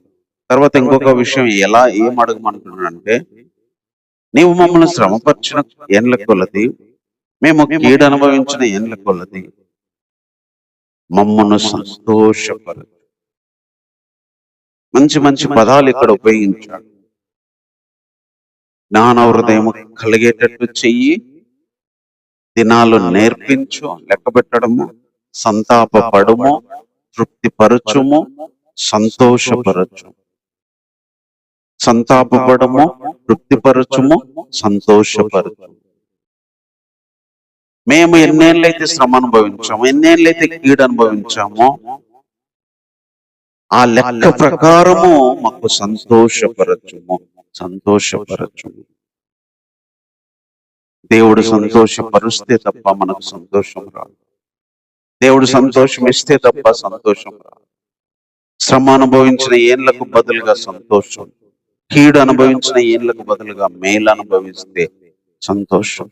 మేలు కలిగితే సంతోషం, కీడు కలిగితే బాధపడతాం. శ్రమలు కలిగితే ఏడుస్తాం, ఆనందం కలిగి అదే అన్ని మేలు కలిగితే ఆనందపడతాడు. సో మనిషిని సంతోషపరిచేది అతనికి కలిగే పరిస్థితి. అన్ని బాగుంటే అతనికి సంతోషం కలిగితే, శ్రమలు లేకపోతే సంతోషం కలిగితే, ఇబ్బందులు లేకపోతే సంతోషం కలిగితే, కీడులు, నష్టాలు, శోధనలు లేకపోతే సంతోషం కలిగితే, వీటన్నిటిని దాటించి మనం సంతోషపరచు. అందుకే యేసు తన మరి పరలోక ప్రార్థనలో చెప్పింది కూడా అదే. శోధనలోకి తాకమ్మము, దుష్టుని నుంచి తప్పించు. దుష్టుడు కీడును కలిగించేవాడు, దుష్టుడు శ్రమలకు కారణమవుతాడు. వాటిని దాటించి సంతోషపరచగలిగింది, వాటిని దాటించి మేలు కలిగించేది దేవుడు. అందుకే మనం ప్రతిరోజు ఒక మనిషిగా ఈ బతికినన్ని దినాల్లో సంతోషపరచయ్యా అని కోరుకోవాలి. సంతోషపరచగలిగేది నువ్వు, మేలు కలిగించగలిగింది నువ్వు, కీడు తప్పించగలిగింది నువ్వు, శ్రమలు తీసివేయగలిగింది నువ్వు. ఇవన్నీ పోతే మాకు సంతోషం కలిగింది, మమ్మల్ని సంతోషపరచు. దేవుడు సంతోషం ఇవ్వకుండా సంతోషం రాదు, దేవుడు సంతోషపరచకుండా సంతోషం రాదు, తెలియదు మనకు. అందుకే మనం ఒక మనిషిగా సంతోషం కోసం ప్రతిరోజు అడగాలంట, తృప్తి కోసం, కృప కోసం ప్రతిరోజు అడగాలంట. మనిషిగా దేవుని జ్ఞానం కోసం ప్రతిరోజు అడగాలంట, దేవుని క్షమాపణ, సమాధానం కోసం ప్రతిరోజు అడగాలి. మన లైఫ్ టైం ఎంతో ప్రతిరోజు తెలుసుకోగలగాల. ఒక మనిషిగా మనం చేయాల్సినవి మోషే గారు చెప్తున్నాడు. ఎందుకంటే దేవుని కోపము, దేవుని యొక్క ఆగ్రహ బలం మనకు తెలియదు కాబట్టి. ఇంకా ఏం కోరుకోమని చెప్తున్నాడంటే, నీ సేవకులకు నీ కార్యాన్ని కనపరచుము, వారి కుమారులకు నీ ప్రభావాన్ని చూపించు. కార్యాన్ని కనపరచు, ప్రభావాన్ని చూపించు. నీ సేవకులకయ్యా, నీ బిడ్డలకి, నీ కుమారులకి నీ కార్యాలు కనపరచు, నీ ప్రభావాన్ని చూపించు. ప్రతిరోజు దేవుని ప్రభావాన్ని మనం చూడగలగాలి, దేవుని కార్యాలు మనం మనిషిగా అనుభవించగలగాలి. మనిషిగా చేయలేనివి దేవుడు చేయగలగాలి. మానవుడిగా లేని ప్రభావము దేవునికి ఉంది. అందుకే మన జీవితంలో ప్రతిరోజు మనం కోరుకోవాల్సింది, మనిషిగా ఉన్నన్ని రోజులు మనం కోరుకోవాల్సింది, నీ కార్యాలు చూపి. మనిషి చేసే కార్యాలు అందరు చేస్తారు, చూస్తాం. నీ కార్యాలు చూపి, నీ ప్రభావాన్ని చూపి, నీ ప్రభావాన్ని చూపి. నా జీవితంలో నీ ప్రభావం, నా పనుల్లో నీ ప్రభావం, నా మాటల్లో ప్రభావం, నీ కార్యాలు నేను చేస్తే కాదు, నువ్వు చేస్తే అట్లుంటాయి కార్యాలు. నీ కార్యాలు చూపి, నీ ప్రభావం చూపి అని భూమి మీద ఉన్న మనము దేవుని పరలోక ప్రభావాన్ని, పరలోక శక్తిని కోరుకోగలగాలి. ఎందుకంటే మానవుడిగా, మనిషిగా మనం చేయలేము చాలా విషయాలు. అదే మోషే చెప్తుంది, ఒక మనిషిగా మేము నిన్ను కోరుతున్నాం, నీ కార్యాలు చూపి. ఒక మనిషిగా నిన్ను కోరుతున్నాం, నీ ప్రభావాన్ని చూపి. అప్పుడే మా జీవితంలో నీ ప్రభావాన్ని, నీ కార్యాలని, నీ శక్తిని మేము అనుభవించగలం, చేయగలం అని చెప్తున్నాం. తర్వాత ఇంకొక ఏం చెప్తున్నాడు అంటే, ఒక కోరిక కోరుతున్నాడు, నీ ప్రసన్నత మా మీద ఉండడం కాక మా చేతి పనిని స్థిరపరచు, మా చేతి పనిని స్థిరపరచు. భూమి మీద బతికిన దినాలన్నిట్లో ఇదే, నేను చేసే పనిని స్థిరపరచు. ప్రతిరోజు నేను చేసే పని మీద నీ ప్రసన్నత కావాలి. మనిషిగా బతికిన అన్ని రోజులు ఏదో ఒక పని చేస్తూ బతకాలి. మనిషిగా బతికిన అన్ని రోజులు ఏదో ఒకటి అనుభవిస్తూ బ్రతకాలి. నీ ప్రసన్నత కావాలి. మా చేతి పని మాకు స్థిరపరచు. ఎంత గొప్ప మాటలు! మమ్మల్ని తృప్తిపరచు, మమ్మల్ని సంతోషపరచు, మాకు కనపరచు, మాకు చూపించు, తర్వాత మమ్మల్ని స్థిరపరచు, మాకు నేర్పించు, మాకు కలగజేయి, మా వైపు తిరుగు, మా విషయంలో సంతాపపడు. ఇవన్నీ ఒక మనిషిగా దేవుణ్ణి కోరుకోవాల్సిన విషయాలు. ఒక మనిషి జీవితం అల్పమైంది. ఎప్పుడు ఉంటది, ఎప్పుడు పోతుందో తెలియదు. దుఃఖంతో, బాధతో, వేదంతో గడిపే బ్రతుకు సంవత్సరాలు అంతేసుకున్న 60, 70, 80 దేవుని ఆగ్రహ బలము, దేవుని శక్తితో మనిషికి తెలియదు. అందుకే మనిషిగా ఉన్నన్ని రోజులు మనం కోరుకోవాల్సిన విషయాలు.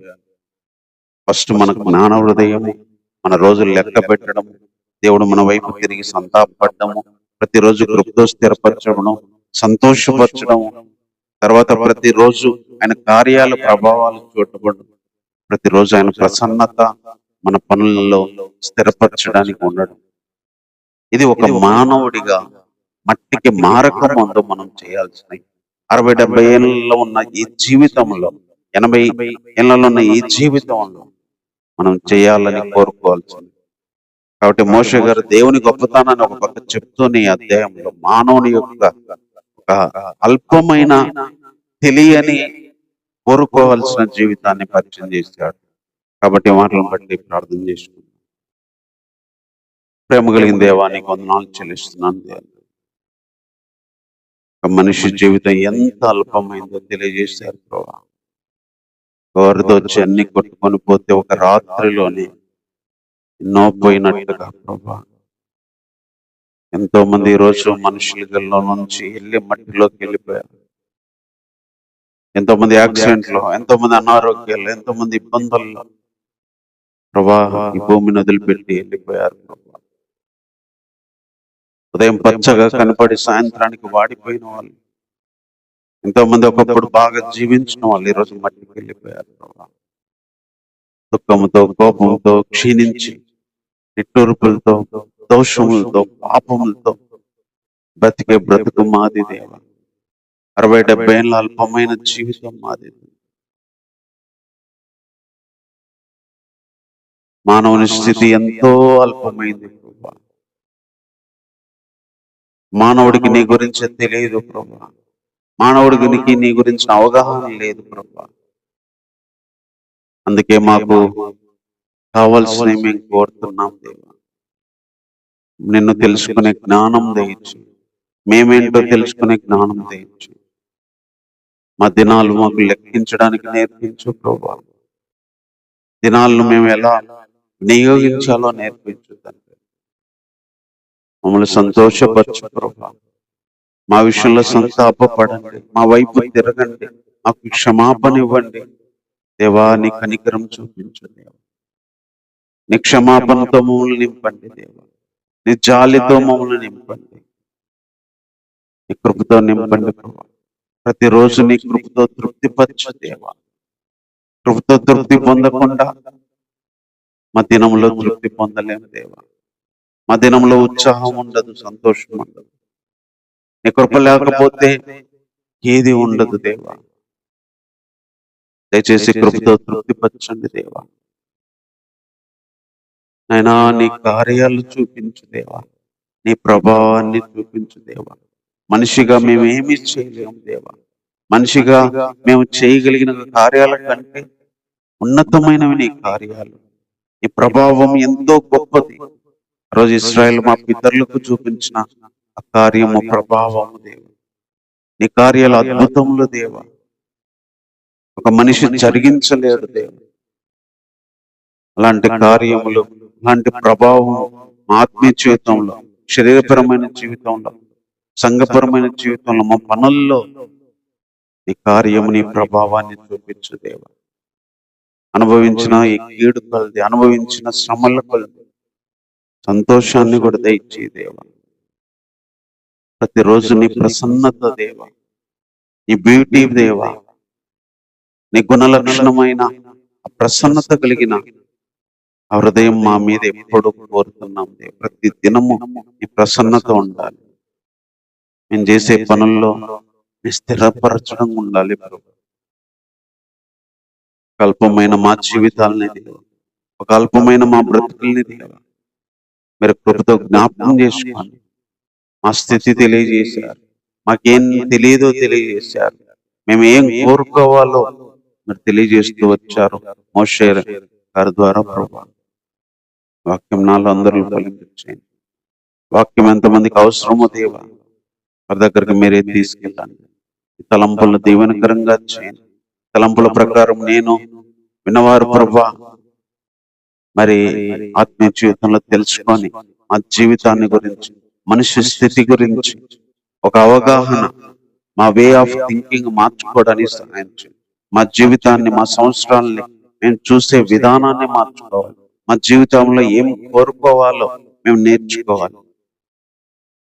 ఆ రీతిగా సహాయం చేయండి. ఆరాధనలు ఇంతవరకు తోడుగా ఉన్నందుకే వందనాలు ప్రభా.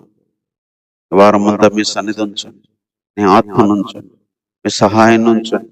ఆత్మీయంగా అభివృద్ధి ప్రభా, శరీరపరంగా అభివృద్ధి, ఆరోగ్యపరంగా అభివృద్ధి, ఆనందపరంగా అభివృద్ధిని దయచేయండి దేవా. సంవత్సరాలు గడిచే కొంది, రోజులు గడిచే కొంది మీ ఆశీర్వాదాన్ని, మీ ప్రేమను, మీ సహాయాన్ని మేము చూడగలగడానికి సహాయం చేయండి. అల్పులము, దీనులం ప్రభా, మట్టి వారు, ఎంతో మంది గొప్పవారితో ఈరోజు కలిసి మిమ్మల్ని ఆరాధించడానికి చిన్న మందగా ఇక్కడ కూర్చోబెట్టినందుకై వందనాలు ప్రభా. నీ సన్నిధి కొరకై వందనాలు, నీ వాక్యాల కొరకై వందనాలు, నీ తలంపుల కొరకై వందనాలు, నేను కూర్చున్న మాటల కొరకై వందనాలు ప్రభా. అవి వింటూ, చదువుతూ, నేర్చుకుంటూ మరింతగా నీ గొప్పతనాన్ని తెలుసుకుంటూ మా అల్పమైన జీవితాలను గుర్తు చేసుకుంటూ నీలో మిగిలిన జీవితాన్ని మేమందరము సార్వత్రిక సంఘ భూమిలో ఉన్న ప్రతి ఒక్కరూ ప్రభు బ్రతకడానికి సహాయం ప్రభా. ఎంతో మంది ఇంకా నీలోకి రాలేదు ప్రభా, నేను గురించి తెలియని స్థితిలో ఉన్నారు. వారి విషయంలో కనికరం చూపించండి దేవా. నీ కృప చూపించమని కోరుతున్నాను ప్రభా. పాపంలో ఉన్నవారు, శ్రమల్లో ఉన్నవారు మీరు బయటికి తీసుకురండి. సాతాను చేతుల్లో ఉన్నవారిని విడిపించండి. రక్షణ లేకుండా ప్రభా లోకంలో లోక జీవితాన్ని చూస్తున్న వారికి నిన్ను చూడగలిగే జ్ఞానం దయచేయి దేవా. ఇబ్బందుల్లో ఉన్న వారిని జ్ఞాపకం చేసుకోండి. అనారోగ్యంగా ఉన్న వారిని జ్ఞాపకం చేసుకోండి. ఆర్థిక ఇబ్బందులతో ఉన్న వారిని జ్ఞాపకం చేసుకోండి. అసమాధానంగా ఉన్న వారిని జ్ఞాపకం చేసుకోండి. సంతోషం లేని వారిని జ్ఞాపకం చేసుకోండి. వేదనలో ఉన్న వారిని జ్ఞాపకం చేసుకోండి ప్రభా. అవసరతలో ఉన్న వారిని జ్ఞాపకం చేసుకోండి. ప్రతి విషయంలో సహాయం చేయండి. ఆయా పనులు చేస్తున్న వారిని జ్ఞాపకం చేసుకోండి ప్రభా. భూమి మీద ప్రతి ఒక్కరు ప్రభా ఏదో ఒక పనిలో చేస్తూ ఉంటుండగా వారు చేస్తున్న ప్రతి పనిలో మీరు సహాయపడండి. మీ ఆశీర్వాదాన్ని నీ కృపను ఉంచండి. ఇంతవరకు తోడుగా ఉండి ఆరాధనలో ప్రభు సహాయం చేసి మీరే దీవెనకరంగా జరిగించినందుకే వందనాలు చెల్లిస్తున్నాను. ఈ ప్రార్థన మా రక్షకుడైన యేసుక్రీస్తు వారి నామములోనే ప్రార్థించి వేడుకుంటున్నాము తండ్రి. ఆమేన్. మన తండ్రి అయిన దేవుని ప్రేమ, ఆయన కుమారుడు మన రక్షకుడైన యేసుక్రీస్తు వారి కృప, పరిశుద్ధాత్మిక సహాయము మనకును సార్వత్రిక సంఘ విశ్వాసులకి, భూమి మీద ప్రతి మనిషికి, మట్టిగా మరి పుట్టిన ప్రతి మనిషికి తోడైండి నడిపించును గాక. ఆమేన్. అందరికీ వందనాలు.